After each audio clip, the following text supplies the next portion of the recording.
Here we go. The college football playoff is upon us. Quarterfinal round begins tonight. We're going to do big number, big question on each of these games. We start with the Rose Bowl. Alabama is a touchdown underdog against Indiana, which is great news for Coach Kalen DeBoer. He's 10-4 as an underdog in his career, best record by any coach in FBS who's been an underdog at least 10 times since 1978.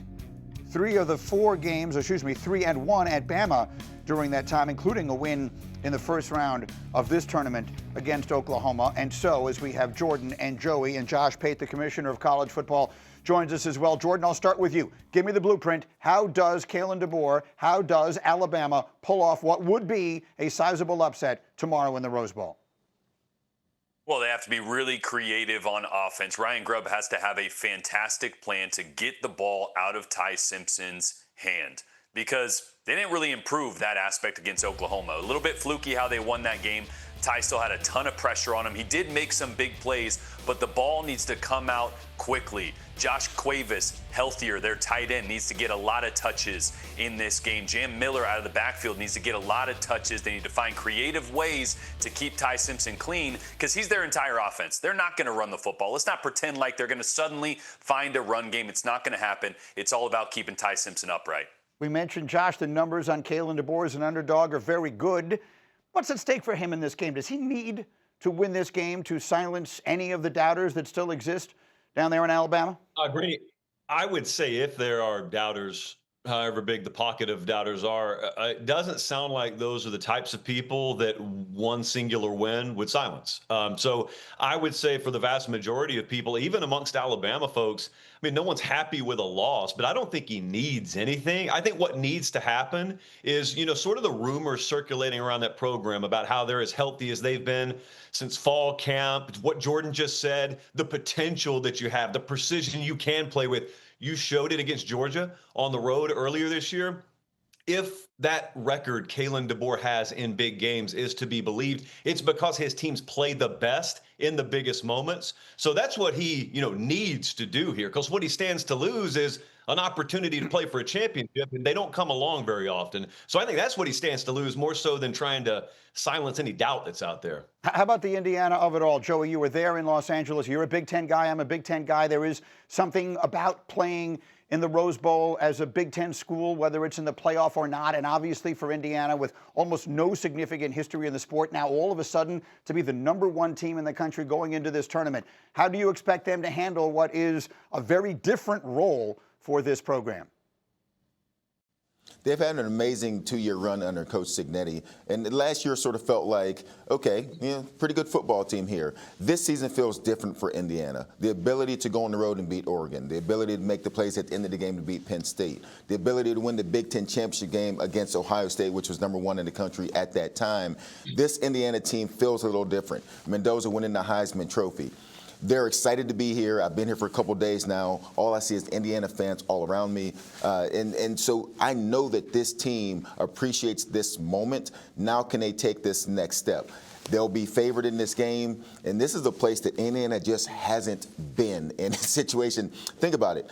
Indiana is favored in a game against Alabama. When in the heck did we think we would see that happen in the world?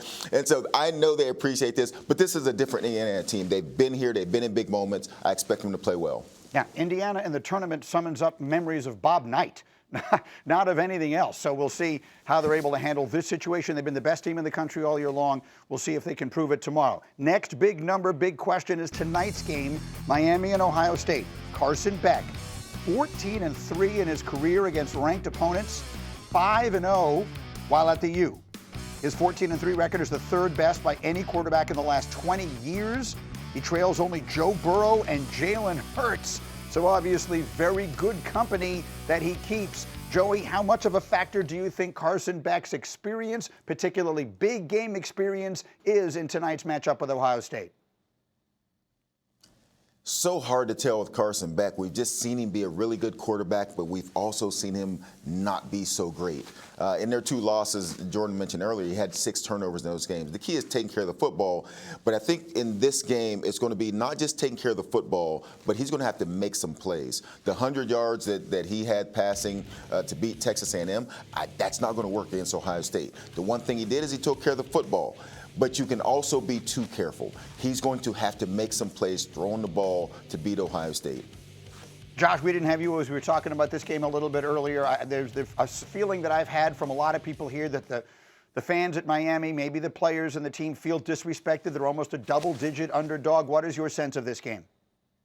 Well, go prove the point spread wrong then. I mean, there's a reason it is what it is, and it hadn't moved a whole lot during the week, by the way, Greeny. So underdogs win games all the time. But what Joey said there's interesting, because if this was a rookie quarterback, a freshman quarterback, it would make sense for us to be saying, man, we just don't know. But Joey's right. But he's talking about a guy who's been around, and we're still saying that about him. Man, you just never know. But that means there's a glass half empty version of this game, and there's a glass half full version of this game. I'm going to choose to believe something here. I'm going to choose to believe that stat we just showed is valid, and I'm going to choose to believe that there is still some big game magic, or at least some big game juice in Carson Beck. I will tell you this. I was at that game, the Miami A&M game. The wind was an insane factor in that game. And when Miami realized their defense was doing what it was doing, I just think they refused to put the ball in the air a whole lot. So, I mean, we got 72 and calm winds in Jerry World later tonight. They cannot hide him in this game. If Miami wins this game, if it's close in the fourth quarter, it's got to be because of Carson Beck, not in spite of him. And I'm looking at the screen, Jordan. I'm seeing a U under your name. Quickly, why do you like them to pull off the upset tonight?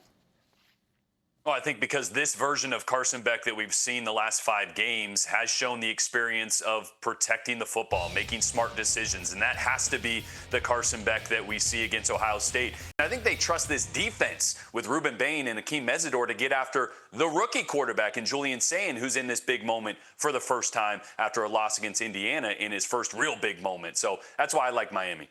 All right, so one more I want to do here. One more big number, big question. As we dive into Oregon, Texas Tech, which will be the early game tomorrow, the Red Raiders have just been ridiculously dominant. They have 12 20-point wins this season. That's the second most in a single season dating back to 1936. Only 2018 Clemson had more. That team won the national championship. But for those who are not aware, Paul Feinbaum had an interesting and excellent explanation of how this roster was put together. Remember, Texas Tech is the team that one man, Cody Campbell, built. He's a billionaire, he's an oil tycoon, and he spent a fortune. And Texas Tech came out of the darkness of nowhere to being one of the best teams in the country, Greeny. That's why people need to pay attention to them. And what that makes me think about, and Josh, I come to you because, again, you're the commissioner of this whole sport, is this the blueprint? I mean, Texas Tech going from seemingly nowhere to now seemingly everywhere. You get one person or a few people and a ton of money together in a transfer portal, and all of a sudden, here you are, one of these dominant seasons. Is this what college football is now and going forward?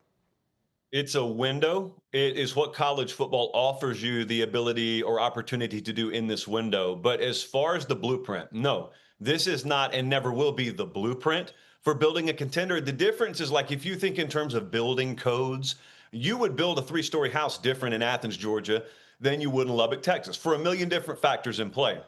In college football, no one in Lubbock, Texas is ignorant enough to think, oh, I'm just going to go out recruit the guys in Columbus, Ohio, or the guys in Tuscaloosa, Alabama. What you can do, though, is you can use current structure that's afforded you, and you can just go do what Texas Tech did. But that's only half the equation. Buying the players is half the equation. What shocked me the most is not that they were able to do it. There's a lot of money in Lubbock.